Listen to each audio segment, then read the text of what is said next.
নমস্কার বন্ধুরা, স্বাগতম আপনাদের আমাদের চ্যানেলে। আজকে আমি আলোচনা করব দশম শ্রেণীর সাহিত্য সঞ্চয়ন বইয়ের একটি কবিতা, আয় আরো বেঁধে বেঁধে থাকে। এই কবিতার কবি হলো শঙ্খ ঘোষ। চলুন শুরু করা যাক। আমাদের ডান পাশে ধস, আমাদের বায়ে গিরি। এখানে কবি দেখাতে চেয়েছেন যে মানুষের জীবনের চারদিকে বিপদ ও ধসের ছায়া নেমে এসে সমাজ ও সভ্যতা সংকটের মধ্যে রয়েছে। তেমনি দ্বিতীয় লাইনে রয়েছে ডান দিকে ধস নেমে রয়েছে এবং বাঁ দিকে গভীর খাদ, অর্থাৎ চারদিক থেকে মানুষ বিপদের মধ্যে আটকে আছে। আমাদের মাথায় বোমারু, পায়ে পায়ে হিমানির বাদ। এখানে কবি বোমারু বলতে বোঝাতে চেয়েছেন যে আমাদের মাথার ওপর ভারী বোঝা নেমে আছে। জীবনের নানা দুঃখ, দায়িত্ব ও সমস্যার ভার মানুষের মাথার ওপর চাপ সৃষ্টি করছে। এবং হিমানির বাদ বলতে কবি বোঝাতে চেয়েছেন যে চলার পথেও আমাদের বাধা সৃষ্টি হয়ে আছে। হিমবাহের মতো কঠিন প্রতিবন্ধকতা মানুষের অগ্রগতিকে থামিয়ে দিতে চায়। আমাদের পথ নেই কোনো, আমাদের ঘর গেছে উড়ে বলতে কবি বোঝাতে চেয়েছেন যে আমাদের আশ্রয় হারিয়ে গিয়েছে।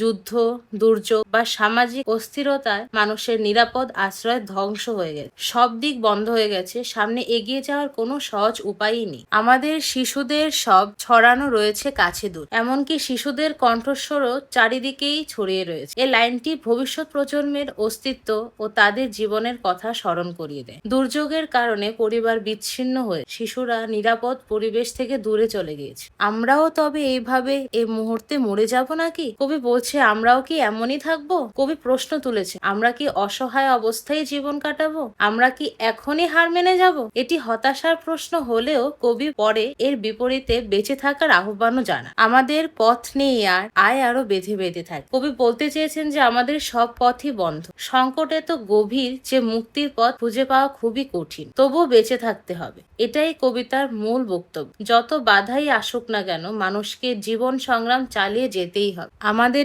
ইতিহাস নেই, অথবা এমনই ইতিহাস।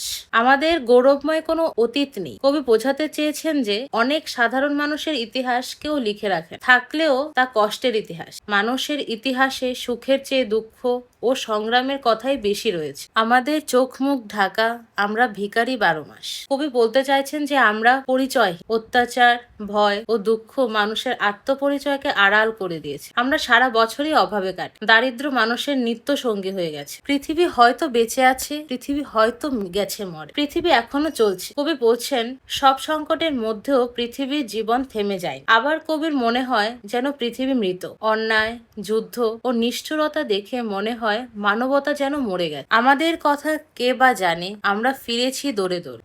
কবি বলছেন আমরা সাহায্যের জন্য ঘুরছি। অসহায় মানুষ জীবনের প্রয়োজনে বিভিন্ন মানুষের দ্বারে দ্বারে ঘুরে বেড়ায়। যদি কিছুই অবশিষ্ট না থাকে, সব হারিয়ে গেলেও মানুষের আশা শেষ হওয়া উচিত নয়। আমাদের কথা কে বা জানে, আমরা ফিরেছি দৌড়ে দৌড়ে। কবি বলছেন আমাদের দুঃখ কেউ জানে না। সাধারণ মানুষের কষ্ট ও সংগ্রাম সমাজে গুরুত্ব পায় না। আমরা সাহায্যের জন্য অনেক ঘুরেছি। অসহায় মানুষ জীবনের প্রয়োজনে বিভিন্ন মানুষের দ্বারে দ্বারে ঘুরে বেড়ায়। কিছুই কোথাও যদি নেই, তবু তো কজন আছে বাকি।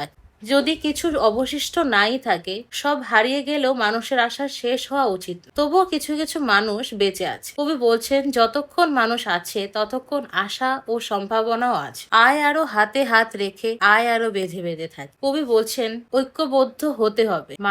মানুষের সহযোগিতা ও ভালোবাসাই সংকট কাটানোর সুখ। আয় আরো বেঁচে বেঁচে থাকি বলতে কবি বলছেন আয় আরো একসঙ্গে বেঁচে থাকি। কবিতার শেষ লাইনে কবি মানুষের ঐক্য, সাহস, আশা ও সংগ্রামের মাধ্যমে জীবনকে এগিয়ে নেওয়ার আহ্বান জানিয়েছে। কবিতার সারসংক্ষেপ।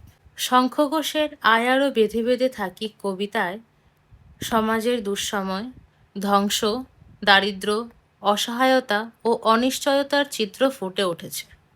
চারদিকে বিপদ, মানুষের ঘরবাড়ি ধ্বংস, ভবিষ্যৎ অনিশ্চিত এবং সাধারণ মানুষের কষ্টের কথা কেউ জানে না। তবুও কবি হতাশ না হয়ে মানুষকে হাতে হাত রেখে ঐক্যবদ্ধ থাকার, সংগ্রাম চালিয়ে যাওয়ার এবং জীবনের প্রতি আশা না হারিয়ে আরও বেঁচে থাকার আহ্বান জানিয়েছে। কবিতার মূল শিক্ষা হল যত প্রতিকূলতাই আসুক, মানুষের সাহস, ঐক্য ও আশাই তাকে টিকে থাকতে এবং নতুন ভবিষ্যৎ গড়তে সাহায্য করে। ধন্যবাদ। আজকের জন্য এতটুকুই। দেখা হচ্ছে আবার পরের ভিডিওতে।